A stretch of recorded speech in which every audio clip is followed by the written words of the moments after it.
السلام علیکم ورحمۃ اللہ وبرکاتہ۔ رب اشرح لی صدری ویسر لی امری واحلل عقدۃ من لسانی یفقہوا قولی رب زدنی علما۔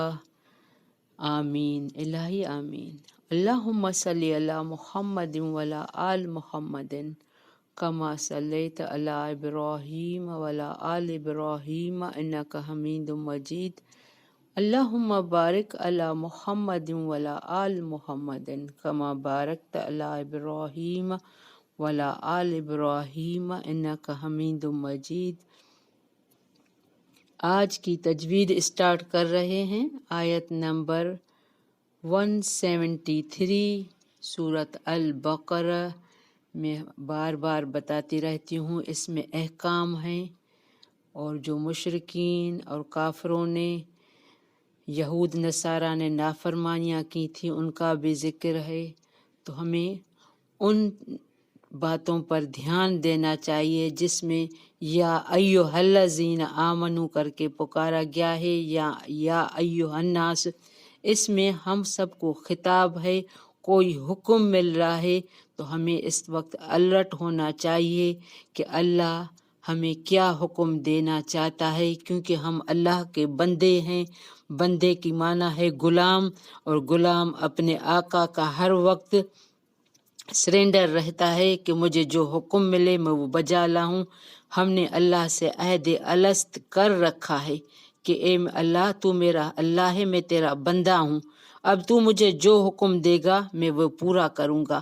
تو ہم یہ بات ہر وقت ذہن میں رکھیں کہ ہم نے اللہ سے عہد الست کر رکھا ہے، ان سب کی ہم سے پوچھ ہوگی۔ اگر ہم نافرمانی کریں گے تو ہم بھی ان میں شامل ہو جائیں گے جو یہود اور نصارہ ہیں۔ اور نبی پاک جب وفات پا رہے تھے تو کہہ رہے میں 2 چیزیں چھوڑ کے جا رہا ہوں، ایک قرآن، دوسرا سنت۔ تو صرف قرآن پر نہیں، سنت پر بھی ہمیں عمل کرنا ہے۔ کچھ باتیں قرآن میں نہیں ہیں لیکن سنت میں نبی پاک نے بتایا ہے، کر کے دکھایا ہے، تو ہمیں سنت کو بھی فالو کرنا ہے، اس کا بھی ہمیں پڑھنا ہے۔ بارک اللہ فی۔ آج کی تجوید اسٹارٹ کر رہے ہیں آیت نمبر 173۔ اعوذ باللہ من الشیطان الرجیم، بسم اللہ الرحمن الرحیم۔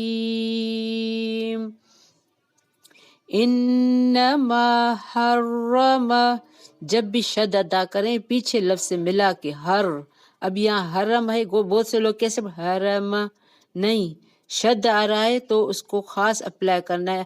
حرم علیکم المیتۃ والدم والخنزیر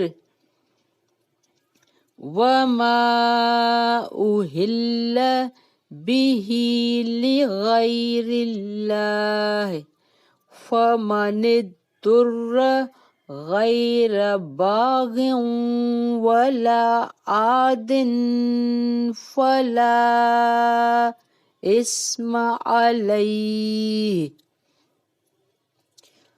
إن الله غفور رحیم۔ ان الذین یکتمون ما انزل اللہ من الکتاب ویشترون به ثمنا قلیلا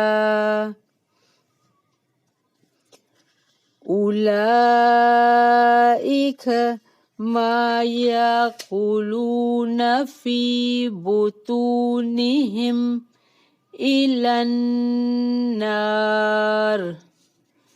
ولا یکلمہم اللہ یوم القیامۃ ولا یزکیہم وَلَهُمْ عَذَابٌ أَلِيمٌ۔ أولئك الذين اشتروا الضلالة بالهدى والعذاب بالمغفرة فما أصبرهم على النار ذلك بأن الله نزل الكتاب بالحق وإن الذين اختلفوا في الكتاب لفي شقاق بعيد. بارک اللہ فی 167 پر اسٹاپ کر رہے ہیں، اور ہم نے کل پڑھا تھا 172 میں یا ایھا الذین آمنوا کلوا من طیبات ما رزقناکم واشکروا للہ ان کنتم ایاہ تعبدون. اے لوگو جو ایمان لائے ہو الرٹ ہو جاؤ، کھاؤ، کوئی حکم مل رہا ہے کھاؤ تم پاکیزہ چیزوں میں سے، ہر وہ چیز نہیں جو بس مجھے لذت دے رہی ہے میں بس یہی کھاؤں گا. ہمیں جاننا ہے کیا چیز پاکیزہ ہے، طیب ہے. باہر کی چیزیں ہمیں پتہ نہیں ہوتی طیب ہوتی ہیں، پتہ نہیں لوگ ناپاکی کی حالت میں نان بناتے ہیں، سموسے بناتے ہیں، وہ نہاتے نہیں ہیں. تو ویسی چیزوں سے بھی ہمیں جو ایمان والا ہے ان کو پرہیز کرنی ہے. طیب کا لفظ یہاں آیا ہے، پاک، یعنی ہمیں صرف گھر کی چیزیں کھائیں، باہر کا ہمیں کوئی اتھینٹک معلوم نہیں کہ باہر ناپاکی بھی ہوتی ہے. کیونکہ حرام مرغیوں کا بھی بناتے ہیں، مری ہوئی مرغی جو ہمارے لیے پاک نہیں ہے، تو مرغی بھی خود کٹوا کے وہ کھانی چاہیے، ورنہ ہمارے ایمان میں فرق آ جائے گا. ما رزقنا وشکرو، شکر کرنا بھی ہمارے لیے ضروری ہے. للہ، اللہ کے لیے جس نے یہ کھانے پینے صحت کی نعمتیں دی ہیں، بار بار اس کے لیے نعمت، کیونکہ ہم کھاتے ہیں اپنے منہ سے، یہ سب سے بڑی نعمت ہے، اور ہم وہ کھانا ہضم کر کے باہر نکالتے ہیں اسی راستے سے جو اللہ نے یا مقرر کیا ہے، یہ بھی بڑی نعمت ہے. بہت سے لوگوں کو پیٹ میں سائیڈ میں باکس لگے ہوتے ہیں پوٹی کرنے کے لیے، تو یہ بھی استغفر اللہ کی نعمت ہے کہ ہم اپنے منہ سے کھاتے ہیں اور اپنی صحیح جگہ سے وہ نکالتے ہیں. وشکروا للہ، اللہ کے شکر کرو، ایاہ تعبدون، اگر تم اللہ کی عبادت کرنے والے ہو. اب یہاں حصر کا یہ آیا ہے، انما، بے شک، حصر صرف، حرم علیکم المیتۃ والدم، بے شک اس نے حرام کیا ہے تم پر مردار اور خون اور گوشت خنزیر کا، یہ چیزیں حرام ہیں. اس میں 4 چیزوں کا ذکر ہے، لیکن اللہ نے یہ حصر کا نام دیا ہے صرف وما اہل بہ لغیر اللہ، اور جو پکارا گیا اس کو واسطے غیر اللہ کے. یعنی اگر آپ نے کوئی منت باسی ہے کہ کسی درگاہ پر، اگر آپ اس کے نام پہ کوئی خیرات یا جانور ذبح کرتے ہیں تو وہ بھی حرام ہو گیا، کیونکہ ہمیں صرف اللہ کے نام کا جانور ذبح کرنا چاہیے. فمن اضطر غیر باغ، تو جو کوئی مجبور کیا گیا ہو، یعنی اگر کوئی اتنا مجبور ہے، ان کو پیسے نہیں ہیں، مجبوری کی حالت میں وہ حرام چیز کھا سکتا ہے. اوپر 4 چیزیں بتائی گئیں تو وہ مجبوری کی حالت میں کھا سکتا ہے، ورنہ نہیں. غیر باغیوں ولا عاد، نہ سرکشی کرنے والا ہو اور نہ حد سے بڑھنے والا ہو. فلا اسم علیہ، تو نہیں کوئی گناہ ان پر. اگر مجبور ہے، جیسے ہم نے ایک بات سن رکھی ہے کہ کوئی حج پہ جا رہا تھا تو اس نے پڑوس میں دیکھا کہ وہ گدھے کا گوشت کھا رہے ہیں ٹکڑا کاٹ کے، تو انہوں نے اپنے حج کے سارے پیسے ان کو دے دیے، تو اللہ نے خواب میں اس کو دکھایا کہ تمہارا حج قبول ہو گیا ہے. تو یہ گدھے ایسے جانور، مرے ہوئے جانور مجبوری کی حالت میں کھا سکتے ہیں، ورنہ خوشی سے نہیں. یہاں آیا ہے ولا آدن فلا اسمل ان اللہ غفور رحیم، اگر تم مجبوری میں کھاؤ گے تو اللہ غفور رحیم ہے، وہ معاف فرمائے گا۔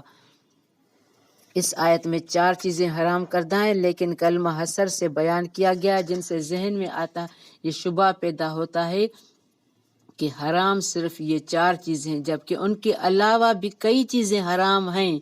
اس لیے اول تو یہ سمجھنا چاہیے کہ حصر ایک خاص سیاق میں آئے ہے، یعنی مشرکین کے اس فعل کے زمن میں کہ وہ حلال جانوروں کو بھی حرام قرار دیتے تھے۔ اللہ تعالیٰ نے فرمایا وہ حرام نہیں ہیں، یہ تم نے خود ان کو حرام کیا ہے، حرام تو صرف یہ ہیں، یہ 4 چیزیں حرام ہیں، باقی سب حلال ہے۔ اس لیے یہاں اللہ نے 4 چیزوں کے نام لیے ہیں، اور وہ یہ آیت صحیح تفسیر کے طور پر سامنے رکھی ہے۔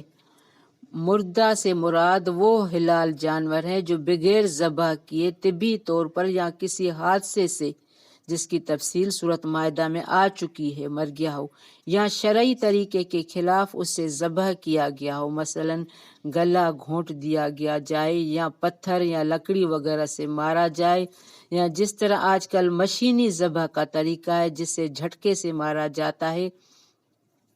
البتہ حدیث میں 2 مردار جانور حلال قرار دیے گئے ہیں، ایک مچھلی، دوسرا ٹڈی، اس حکم کے میت سے مستثنیٰ ہیں۔ خون سے مراد مصفوح ہے، یعنی ذبح کے وقت جو خون نکلتا اور بہتا ہے، گوشت کے ساتھ جو خون لگا رہتا ہے وہ حلال ہے۔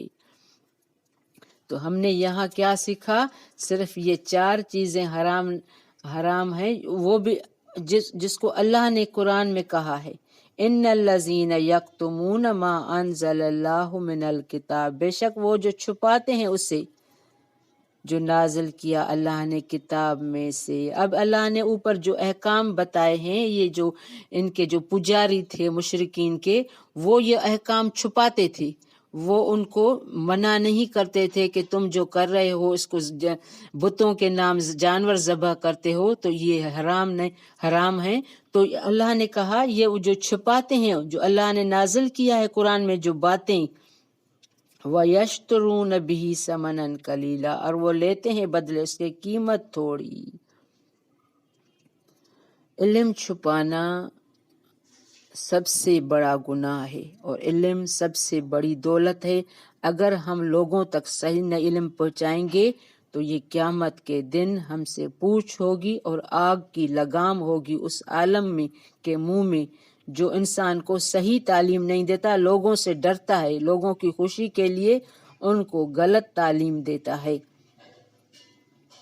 اولئک ما یاکلون، یہی لوگ ہیں نہیں وہ کھاتے، فی بطونہم اپنے پیٹوں میں، الی النار ولا یکلم، وہ اپنے پیٹوں میں آگ بھر رہے ہیں، وہ اپنے پیٹوں میں یہ جو علم چھپا کے دوسروں کو یہ جو جانور بتوں کے نام پر انہوں نے جو حرام کر رکھے ہیں، یا جس چیز کو اللہ نے حرام نہیں کیا ہے وہ اس کو حرام کرتے ہیں، تو اللہ نے کیا کیا ہے، وہ اپنے پیٹوں میں آگ بھر رہے ہیں۔ وَلَا يُكَلِّمُ اللَّهُ يَوْمَ الْقِيَامَةِ، اور نہیں کلام کرے گا ان سے اللہ دن قیامت کے۔ وَلَا يُزَكِّيهِمْ، اور نہ وہ پاک کرے گا انہیں۔ وَلَهُمْ عَذَابٌ عَلِيمٌ، اور ان کے لیے عذاب ہے دردناک۔ استغفر اللہ، جب ایسی آیتیں پڑھیں تو اللہ سے پناہ مانگیں۔ اور ایک بات یہ بھی رکھیں کہ بہت سے لوگ ہوتے ہیں وہ حرام کی جاب کرتے ہیں، تو لوگ وہ چھوڑنا چاہتے ہیں لیکن ان کو جاب جانے کا ڈر ہوتا ہے۔ تو جو چیز آپ اللہ کی خاطر چھوڑ رہے ہیں اللہ اس سے دگنی نعمت دے گا، اللہ غنی کرے گا۔ اللہ ہماری آزمائش کر رہا ہوتا ہے، ہم ہر پل آزمائش میں ہوتے ہیں۔ تو جس کی نوکری حرام والی ہے وہ حلال والی نہیں ہے۔ کبھی بھی فکس والی جاب نہ کریں۔ جو بہت سارے لوگ پیسے کی شراکت کرتے ہیں لیکن مہینے میں فکس لیتے ہیں، وہ بھی گناہ ہے۔ نفع نقصان کا مالک ہونا چاہیے۔ تو اللہ نے یہاں ان کے لیے کیا کہا ہے، جو کھاتے ہیں وہ پیٹوں میں آگ بھر رہے ہیں، ان کے لیے دردناک عذاب ہے۔ اولئک الذین اشتروا الضلالۃ بالہدی، یہی وہ لوگ ہیں جنہوں نے خرید لیا گمراہی کو وہ دلالت بالہدا ہدایت کے بدلے، والعذاب بالمغفرت اور عذاب کو بدلے مغفرت کے۔ یہ اوپر ساری باتیں بتا کے اللہ نے کہا یہی لوگ ہیں جو گمراہی کو خریدتے ہیں ہدایت کے بدلے، یعنی قرآن میں جو ہدایت آئی ہے ان کے لیے اس کو نہیں اپناتے، ان کو فالو نہیں کرتے، جس کے لیے اللہ نے روکا ہے وہ خریدتے ہیں، ان کے لیے کیا عذاب بدلے مغفرت۔ فما اصبرہم، تو کتنا صبر ہے ان کا آگ پر، یعنی وہ آگ جانے میں، آگ پر جانے کے لیے خوش ہیں، صبر کرتے ہیں، یہاں دنیا میں حرام کھا کے وہ آگ میں جانے کے لیے صبر کرتے ہیں۔ ذالک بان اللہ، یہ بے وجہ اس کے اللہ نے نازل کیا کتاب کو، بان اللہ نزل الکتاب بالحق، اللہ نے نازل کی کتاب کو ساتھ حق کے۔ وَإِنَّ الَّذِينَ اخْتَلَفُوا، اور بے شک وہ جنہوں نے اختلاف کیا، فی الکتاب کتاب میں، لفی شقاق بعید، البتہ مخالفت میں ہیں دور کی، یعنی اللہ نے جو باتیں کتاب میں بتائی ہے ان کو نہیں مانتے، اپنے آباء و اجداد کی باتوں کو مان کے خوش ہوتے ہیں کہ ہم بڑوں کی تقلید کر رہے ہیں، ہم ان کی فرمان برداری کر رہے ہیں، اب ہمارے پاس اللہ کا کتاب، رسول، علم آ گیا ہے، سنت آ گئی ہے، ہمیں صرف اس کو فالو کرنا ہے۔ بارک اللہ فی۔ السلام علیکم ورحمۃ اللہ وبرکاتہ۔